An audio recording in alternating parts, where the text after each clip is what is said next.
CM Bhajanlal Sharma के आज के प्रस्तावित कार्यक्रम आपको बता दें, दोपहर 1:45 पर एशियाई विकास बैंक के अधिकारियों के साथ शिष्टाचार मुलाकात होगी। शाम 5 बजे प्रदेश में अवैध रूप से रह रहे बांग्लादेशी नागरिकों के संबंध में समीक्षा बैठक मुख्यमंत्री आवास पर। शाम 6 बजे ऊर्जा विभाग की समीक्षा बैठक होगी। मुख्यमंत्री आवास पर यह समीक्षा बैठक।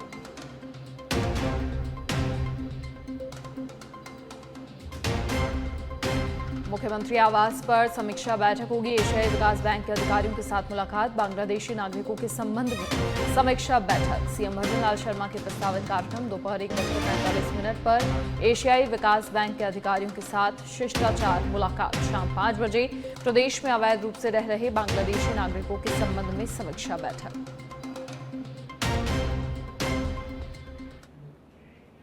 और अब उप मुख्यमंत्री दिया कुमारी के कार्यक्रम आपको बता दें, चौमू के सिंगौद में मूर्ति प्राण प्रतिष्ठा, जमवाय माता मूर्ति प्राण प्रतिष्ठा में शामिल होंगी दिया कुमारी। सैटेलाइट अस्पताल का उद्घाटन और विद्याधर नगर में कार्यक्रम में भी शामिल होंगे उप मुख्यमंत्री दिया कुमारी। तो बड़ी जानकारी, बड़ी खबर, चौमू के सिंगौद में मूर्ति प्राण प्रतिष्ठा में शामिल होंगी। सैटेलाइट अस्पताल का उद्घाटन, विद्याधर नगर में कार्यक्रम में भी शामिल होंगी डिप्टी सीएम दिया कुमारी। ये बड़ी जानकारी, बड़ी खबर।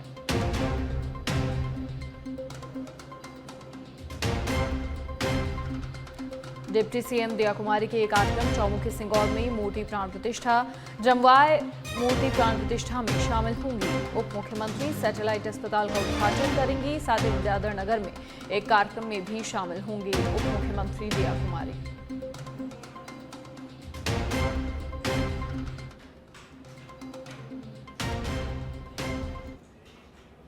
और अब जयपुर से बड़ी खबर, सब इंस्पेक्टर भर्ती रद्द को लेकर आंदोलन का 5वां दिन आरएलपी प्रमुख हनुमान बेनीवाल के नेतृत्व में जयपुर के शहीद स्मारक पर जारी है आंदोलन। सांसद हनुमान बेनीवाल आर पार की लड़ाई का ऐलान कर चुके हैं। वहीं आगामी 2 मई को होनी है हाईकोर्ट में सुनवाई। बेरोजगार नेता मनोज मीणा सहित तमाम युवा धरने में शामिल हो रहे हैं। तो आरएलपी प्रमुख हनुमान बेनीवाल के नेतृत्व में जयपुर के शहीद स्मारक पर धरना जारी है। सांसद हनुमान बेनीवाल आर पार की लड़ाई का ऐलान ऑलरेडी कर चुके हैं। बेरोजगार नेता मनोज मीणा सहित तमाम युवा धरने में शामिल हो रहे हैं। आगामी 2 मई को हाईकोर्ट में मामले में सुनवाई होनी है।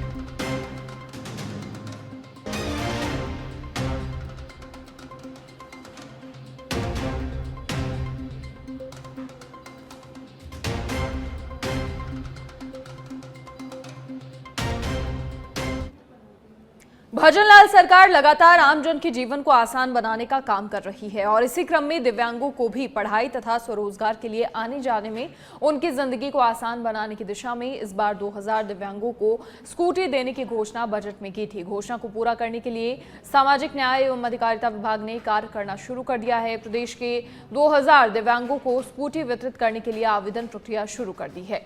झुंझुनू में गत साल के 41 स्कूटियों के मुकाबले करीब 20% ज्यादा स्कूटियों का टारगेट इस बार मिला है। झुंझुनू में सरकार इस साल 50 दिव्यांगों को स्कूटी बांटने वाली है, जिसके लिए आवेदन प्रक्रिया शुरू हो गई है। सामाजिक न्याय एवं अधिकारिता विभाग के उपनिदेशक डॉक्टर पवन पुनिया ने बताया कि मुख्यमंत्री दिव्यांग स्कूटी योजना के तहत 15 मई तक दिव्यांगों से आवेदन मांगे हैं। ये मुख्यमंत्री की बजट घोषणा नंबर 43 थी, जिसके तहत दिव्यांगों को स्कूटी वितरित होगी। उन्होंने बताया कि अब तक 20 दिव्यांगों के आवेदन मिल चुके हैं, जिनकी जांच की जा रही है। उप निदेशक डॉक्टर पवन पुनिया ने बताया कि 2 श्रेणी के दिव्यांगों को ये स्कूटी वितरित की जानी है। पहले प्राथमिकता उन दिव्यांगों को दी जाएगी जिनकी उम्र 18 से 29 साल की है, जो किसी स्कूल, कॉलेज या फिर अन्य शैक्षणिक संस्थान में नियमित अध्ययन कर रहे हैं। और दूसरी प्राथमिकता उन दिव्यांगों को दी गई है जिनकी उम्र 29 से 45 वर्ष है, जो अध्ययन या फिर स्वरोजगार करते हैं। तो 14-15 फॉर्म आया है और कितना था, जब 500 भी आता है, 700 भी आता है। आप बताएंगे कितना तो फिर बाद में आगे दोबारा करोगे बाद ना, फिर वो दोबारा घोषणा होगी। तो दोबारा घोषणा हो के को पूछना वो स्कूटी में टारगेट कितना अपना 50 का है क्या इस बार? अभी तक 14 झुंझुनू के सूरजगढ़ थाना इलाके के स्यालू गांव में 2 दिन पहले हुए जमीनी विवाद में महिला की मौत के मामले में ग्रामीणों में गुस्सा है। कल जयपुर में मृतक महिला संतोष देवी का पोस्टमार्टम करवा दिया गया था, लेकिन रात अधिक होने के कारण संतोष देवी का शव सूरजगढ़ के सरकारी अस्पताल की मोर्चरी में रखवाया। आज सुबह ग्रामीण शव न लेने पर अड़ गए और बड़ी संख्या में थाने के सामने इकट्ठा होकर प्रदर्शन करने लगे। ग्रामीणों की मांग है कि इस मामले में मुख्य आरोपी नेवी में कमांडर पद पर कार्यरत है और मृतका के देवर महेंद्र सिंह भालोठिया के साथ सभी आरोपियों को गिरफ्तार किया जाए। साथ ही महेंद्र सिंह भालोठिया को नेवी से बर्खास्त कर उसके पिस्तौल का लाइसेंस भी निरस्त किया जाए।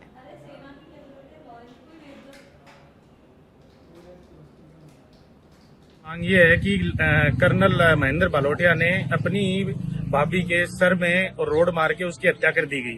तो पूरे गांव के मांग ये है, जिसकी हत्या हुई उनके कोई बाल बच्चा नहीं है, तो पूरा गांव ही उनका बाल बच्चा है। तो हमारी मांग ये है कि बॉडी हम तब तक नहीं उठाएंगे तब तक सारे अपराधियों को गिरफ्तार किया जाए। और जो हमारे चाचा जी हैं वो तो रोड पे सो रहे हैं, उनके पास चाबी नहीं है घर का, उनको पता ही नहीं हो जाए कहाँ बेचारे, तो उनका कुछ किया जाए कि भाई वो अपनी जीवन कैसे गुजारेंगे। और उनको वहां रहने के लिए भी वो तो पिस्तौल दिखाता है कर्नल, तो पूरे गांव को कि मैं तो पिस्तौल वाला कर्नल हूँ।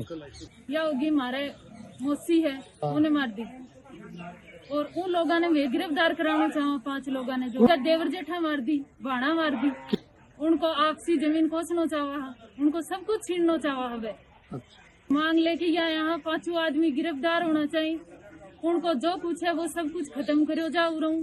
वहाँ को गांव में कोई लेनो देनो नहीं है और वहाँ को उन नौकरी में निकालो जा।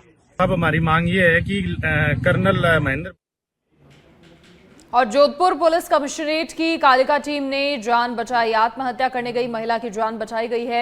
बासनी थाना क्षेत्र की घटना है। कालिका टीम के सदस्य अनुपम को फोन पर जानकारी दी गई थी। कालिका टीम सदस्य माया और ज्योति को आगे जानकारी दी गई। रेल की पटरी पर आत्महत्या के इरादे से महिला आई थी। दोनों कालिका टीम के साथियों ने पहले समझाइश की। बासनी पुलिस थाने में काउंसलिंग के बाद भेजा जाएगा घर। प्रारंभिक तौर में रिश्तों में अनबन के चलते आत्महत्या के प्रयास की बात सामने आई है। कालिका टीम प्रभारी सुनील पंवार मॉनिटरिंग कर रहे हैं। पुलिस कमिश्नर राजेंद्र सिंह के निर्देशन में 24 घंटे मुस्तैद रहती है कालिका टीम।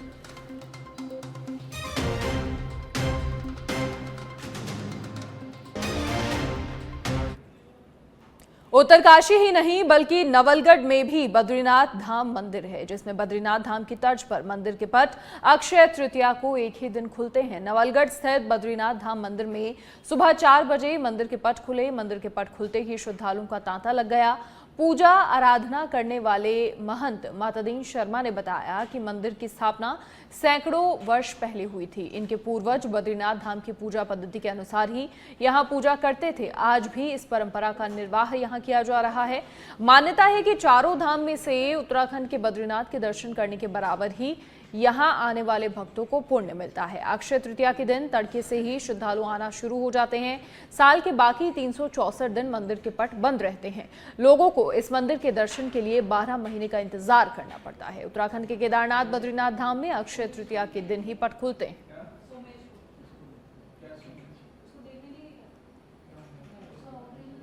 डेढ़ 150 साल तो पुराना मंदिर है और ये यहाँ खातीज के दिन ही खुलता है एक दिन, और वहाँ खुलता है वैसे ही यहाँ खुलता है। हर साल परंपरागत श्रद्धालु आते हैं, दर्शन होते हैं।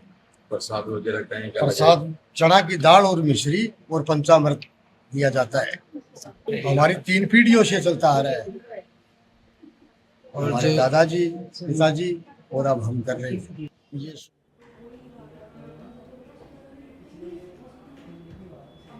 खबर सरदार शहर से है, जहां आज सुबह करीब 5 बजे नगर परिषद की टीम ने अवैध अतिक्रमण के खिलाफ बड़ा अभियान शुरू किया। राज वाले कुले से अभियान की शुरुआत हुई, जहां सबसे अधिक वेस्ट मार्ग को जेसीबी मशीनों की मदद से खाली कराया।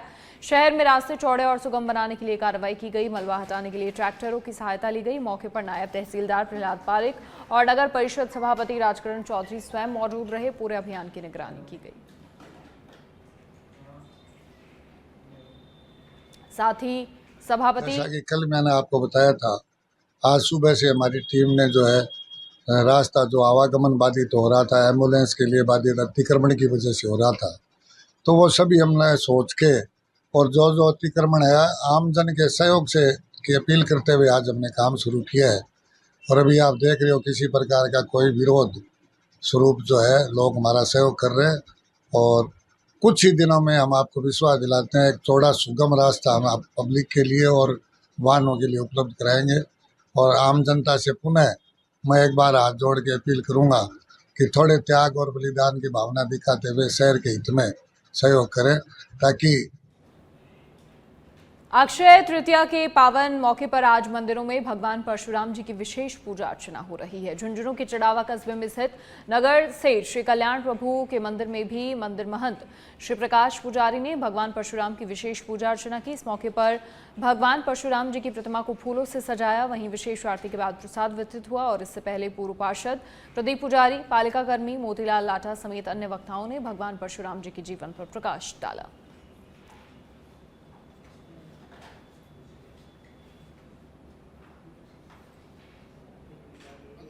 आज कल्याण प्रभु मंदिर में भगवान परशुराम जी की आरती पूजा की गई। अक्षय तृतीया के दिन आज की तारीख हो गया 30 अप्रैल 2025 को सभी विप्र बंधु और मोतीलाल जी, प्रदीप जी भाई साहब और सुरेंद्र जी भाई साहब, नरोत्तम लाल जी पुजारी जी, रवि जी पुजारी, सुनील जी गगरानिया जी, सभी ने अच्छा हमारा वो रहा जो हर साल की भांति करते हैं। आज भगवान से झुंझुनू में यमुना नहर से पानी की मांग को लेकर चड़ावा सिंघाना मार्ग स्थित लाल चौक पर किसानों का धरना जारी है। किसान 1994 के समझौते के अनुसार यमुना का पानी जल्द देने की मांग कर रहे हैं। किसानों ने बताया कि 1 मई को किसान सभा द्वारा नहर नहीं वोट नहीं अभियान के तहत गांव-गांव आमजन और किसानों को जागरूक करते हुए यमुना के पानी की मांग को लेकर पोस्टर अभियान चलाया जाएगा। किसानों ने कहा कि यमुना नहर का पानी झुंझुनू सहित शेखावाटी को मिलता है तो ये किसानों के लिए संजीवनी का काम करेगा। बंजर होते खेतों में दोबारा से फसल लहलहाएगी। किसानों ने सरकार से मांग की है कि हरियाणा सरकार से हुए समझौते के अनुसार जल्द धरातल पर यमुना नहर को लाने को लेकर कामकाज शुरू होना चाहिए ताकि झुंझुनू सहित शेखावाटी को जल्द यमुना नहर का पानी मिल सके।